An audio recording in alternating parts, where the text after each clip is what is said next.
I'm Akamai Guy, and this is A-Guy's anime review of Re:Zero, Kara Hajimeru Isekai Seikatsu. Re:Zero is based on the light novel series by Tappei Nagatsuki and centers around the character of Subaru Natsuki, a typical shut-in who finds himself transported into a fantasy world without warning. He soon discovers that he is unable to die, and that instead he resets to a prior point in time like a video game, with his memory of events still intact. In this fantasy world, he befriends a half-elf named Emilia who serves as the primary love interest and focus of Subaru's attention. While conceptually similar to many recent anime that center around people transplanted into a game world, Re:Zero manages to differentiate itself by its return-by-death mechanic and taking the time to explore the psychological impact of such an ability. The series takes some hard narrative turns that keep the story from becoming predictable and doesn't overuse the built-in reset button, which one might expect. Overall, the writing and dialogue is solid, and the series is at its best when it can make you feel uncomfortable and emotionally cringe when things are going very wrong. Subaru is a fairly complex character that manages to travel the emotional spectrum, and we get to see him at his best and worst. He can be a horrible person at times, but his constant development keeps you from completely turning away from him.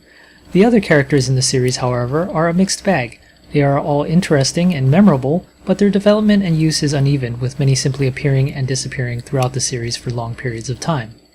Overall, the production quality is good, everything is well animated, and musical cues enhance many of the key scenes.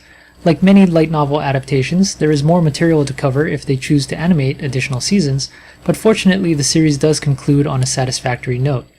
There are still questions left unanswered, but at least it avoids a cliffhanger which is sometimes done in these adaptations to promote its other media.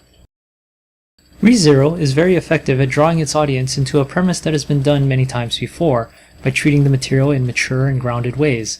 Although often lighthearted, tragedy is another recurring theme, which gives the series a wide emotional range to contrast with. A-Guy reviews have a 4-point scale looking at story, characters, production, and overall impact. A 4 is impressive, 3 good, 2 acceptable, 1 mediocre, and a 0 is offensively bad. For story, I'm giving Re:Zero a 4, great writing that elevates itself above the genre. For characters, I'm giving a 3. There's a great cast, but it gets used unevenly. For production, I'm also giving a 3. Just solid work overall from start to finish.